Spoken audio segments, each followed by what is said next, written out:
You know what they say about cross-eyed teachers? They can't control their pupils.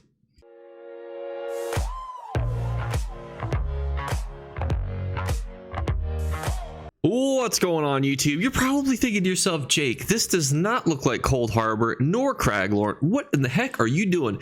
We are actually inside Apocrypha, inside of the beautiful Endless Archive, because I did not know this until one of you guys pointed this out, but they actually have a circular loot of items that you can get from, including leads, rare collectibles, the ability to get treasure maps, companion gear, and other really good things along the way. And I thought to myself, this deserves covering. However, this bad boy comes out on Tuesday, so we're going to cover it quickly today, and then potentially this will be becoming an ongoing Tuesday series, as sometimes leads and other things here can actually be pretty costly. This, for example, bound monster set helmets can be worth tens of millions. So the ability to get it for 15,000 archival fortune seems like an absolute steal. So we're going to start today with this vendor very briefly. Now, this first lead here, the Coral Clasps, is actually not anything super exciting that's going to come from your pearls of yada yada. It's the mythic that I put on the D tier. It's okay for healing. It does see some utilization. You would normally get it from farming a public dungeon, so for me, it's not necessarily worth doing. The Ebony Shulk mounting comes from that beautiful little amulet that you can get, that nice little mythical. Is it worth doing? Not necessarily, because this lead just comes from killing a world boss, so I cannot necessarily suggest it for you. Now, what about this Symphony of Blades mask? And it is actually a pretty good mask. It does have a really high resale value. However, this is something that you can only get for yourself, which means that you're not going to be able to sell this. So this is really one of those things where it's like, if you want to save a couple 100,000 to a couple million gold by buying this helmet for yourself and not having to buy it from another player, you can do that, but that's going to be where your money's going to be saved from. You're not going to be able to resell it. And this is where it starts to get a little extra spicy, because now you can buy treasure maps. Now, treasure maps are usually something that you buy from other players or you get randomly from doing any type of random content in the game. The ability to buy a guaranteed map from a specific area is extra spicy. Is it worth it? And this is where I'm gonna have to start doing some math, because there are some sets that sell pretty decently well from this area, which is this week the Reach, but I can't tell you quantifiably if it will be good. I lean towards no, just based on the set resale value and everything. I can kind of gauge towards how much I believe archival fortunes are going to be worth, but that is a really interesting prospect. If this was for a different zone, such as the Deadlands, Blackwood, you know, another one of those zones that not only has good sets, but also a really good chance to get some motifs that can be resold, that's where it really starts to get spicy. But for now, I'm thinking it's a pass on the Reach treasure maps. And this is where it also gets even spicier. Purple companion gear can be worth millions of gold. They have added so many companions that all the rich, balloons, want to just absolutely decorate, high heaven and throw around their house. And they make their companions have the best of the best gear, making companion gear one of the most profitable things to sell. However, does that necessarily mean that you should buy this? And this is another one of those things where it's basically a gamble. So companion gear jewelry means that you don't have to worry about that chance of you getting, the bright trait, but then it's lighter medium. For example, you get vigorous, but then it's in lighter medium. So it's not going to be worth as much. You don't have to worry about that with jewelry. I lean towards it's worth risking it if you're looking to make some resale money, because your chances of getting a trait that's decently profitable to sell is, it's about 25-30%, and that's a pretty decent chance when it comes to making some decent profit. And you can see my cat here is trying to get in range of the video. Then we've got two pieces of furnishing that you could get for yourself. Not really anything super interesting here. And then trophies, if you're looking at getting any of these. I'll try to call them out if there's anything exceptionally crazy in here, but this is all pretty tame stuff, and the price point makes it really not worth it, at least on console, because you can usually buy a lot of these fragments, and it's just a high price point regardless, even though technically this isn't something that you can buy and sell from another player directly. Archival fortunes are not going to really be worth the 7,000 price point. And back to our traditional golden vendor weekends, we have our furnishing vendors, which this week is pretty tame. We have our Necrom / Dark Elf theme. I will say, though, that this stuff usually does pair really well with some other themes that do extraordinarily well, such as shrines. You can see these are actually some pretty decently popular items, and you can buy them relatively cheaply. If I had to pick one, it would definitely be this podium of recitation, which I believe I actually said correctly, which is a miracle.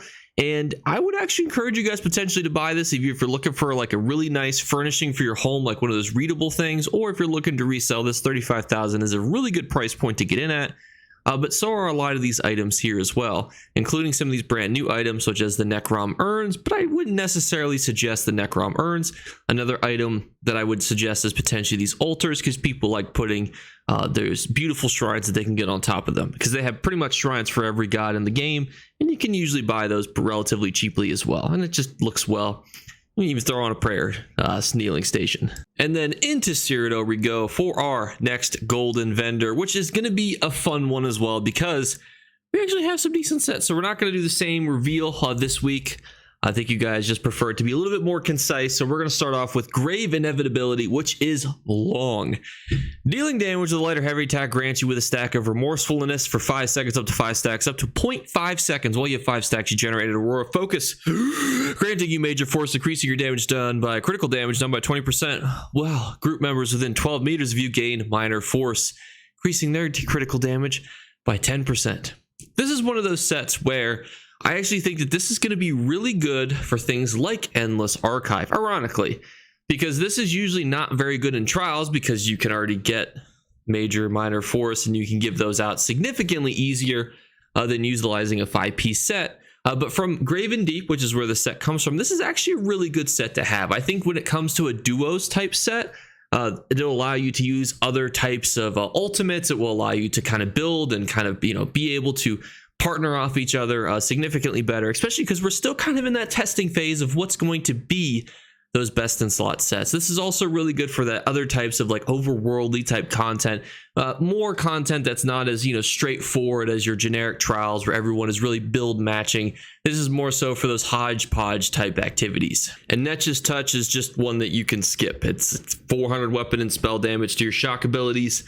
One day I'm sure that would have been good back when, there was like 10 sets in the game. Fortunately, not anymore. However, a set that is also a base game set, Red Mountain, which you could buy, sell, trade. You could buy, sell, trade this bad boy right here. When you deal damage with a weapon, you spawn a volcano that erupts after 1 second, launching hot liquid lava, the closest enemy, dealing 8,212 damage. And this can occur every 8 seconds. This is actually a pretty good set for PvP and PvE. I actually have seen it utilized in both. Is it the best thing ever? No. But is it cool? Of course. And that's really, isn't that worth the price of admission? If you had to fight a guy, in a one-on-one that shoots a volcano at you, you might think twice. Joking aside, though, this is actually a fairly okay set. I would give it, like a B tier for both solo content, and if you're trying to do some sort of like solo PvP build, that could be some sort of weird hybrid. Not necessarily something I would suggest, but I can't tell you that it's not good, because I think that it definitely is. Next up is another bind on equip, which means that you could, if you wanted to, buy and resell this. Gives you minor heroism. That's about it. While you're in combat, it's okay. That's how I would describe Shulk's necklace. It's not something that you definitely need to go out and buy. What's also interesting too about sets like this is that even if this set was like the creme de la creme, the only bonus that you're going to get is going to be by upgrading the 2, 3, 4, and 5 of the weapon and spell and critical by golding it out, because it's 5-piece of minor heroism. It's not going to matter if you got that bad boy gold or white. It's going to give you minor heroism. So I generally also suggest that you don't gold out sets like this, but obviously with the jewelry rework, that is 100% up to you. Next up, we have Infernal Guardian, which is another one of those sets where it's like, it's not terrible. When you apply a damage shield to yourself or an ally, you have a 50% chance to lob 3 mortars over 2 seconds at the furthest enemy from you. So this actually compares pretty decently, funnily, with the Red Mountain set. And then that deals obviously flame damage, does blast area, and this can occur every 6 seconds. The Infernal Guardian, guys, is one of those sets where people use it in PvP. It's one of those sets that's been out for a long time, so it's easy to acquire. This is the helmet, so obviously this would allow you to skip the dungeon, but I just generally would not suggest this set. Even for those starter PvP type builds, especially because generally, in my opinion, if you're looking for a starter PvP type build, you usually want to avoid using things such as proc sets. I really suggest that if you're getting into it, you utilize non-proc sets, and then you can start weaving in different types of proc sets into your kind of repertoire, especially ones like this, because it shoots them at the people that are the furthest away from you. So if you're trying to finish off the people that are the furthest away from you, it's going to be kind of tricky to weave that into some sort of, burst attack, if that makes any type of sense. However, Marcelox, guys, is actually one of the best in slot monster sets right now for PvP. It is ridiculously overpowered when it comes to utilizing its ability. When you deal damage with a heavy attack, you spew a Spawn of Corruption, dealing 5,884 disease damage to enemies over 4 seconds. This is increased by 10% for each negative effect on your enemies, up to 300%. This could occur every 10 seconds. Ladies and gentlemen, people that are in PvP usually have tons of negative effects on them, and if you're so inclined, you can put negative effects on them. This is currently on the best in slot setup, where people utilize the Master's Dual Wield, the Vatestrand Ice, and then they use the Marcelox guys. It is currently really the best in slot dueling monster set. It's seen significant play in Overland, and actually can be utilized as people are using this almost as an execute. They're finishing people off with a heavy attack, which can just be really easy to weave in if you're new to PvP.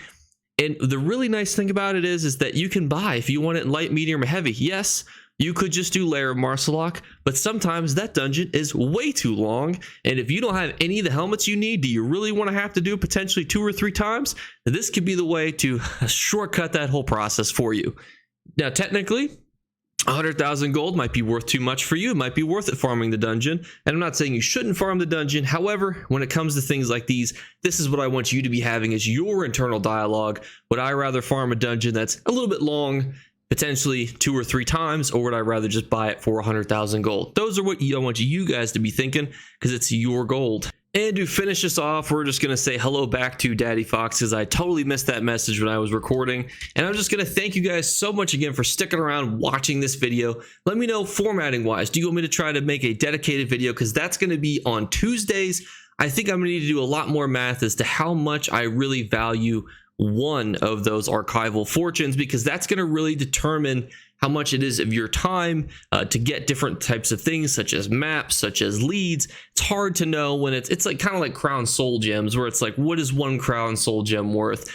We really had to break down the math. Now, if you're curious how much a crown soul gem is worth, we actually did break that down. It's about 3,000 gold each on console, because you can turn them into, with crown mimic stones, into some money. Now, that's a lot to cover in a video, so if you're interested, that will be in the description below. If you're just curious about crown gems, I'm going to try to do the same thing for archival fortunes, how much you can reasonably grind per hour, how valuable they are, you know, based on the time cost it would take potentially to save you, potentially how much you can make on the companion gear or the other items that you might be getting. That video will be coming out here soon, and I likely will make it Tuesday, but let me know if you're interested in its own dedicated video. So if you like the items from there, you have until Tuesday to pick them up. And still doing our 3 giveaway drawings. Stick around to the end of the video to figure out what the Family Feud question is, because if you answer the Family Feud question, you're entered into one of 3 giveaway drawings. The first one is just answer the Family Feud question 1 time per video. We'll give you an entry. The second thing is just be subscribed. We're on the road to 20,000 subscribers, which is a crazy number to think, especially for an ESO content creator. Absolutely fantabulous to get to that milestone because of you guys. And the third thing is just listen for a random word to be flashed upon the screen. We already did one in the first week, and that was Silly Goose. You may have seen it, you may have not, depending on if you watched that video. But if you wait and watch the videos, there will be a hidden word on the screen. If you comment it first, you will win.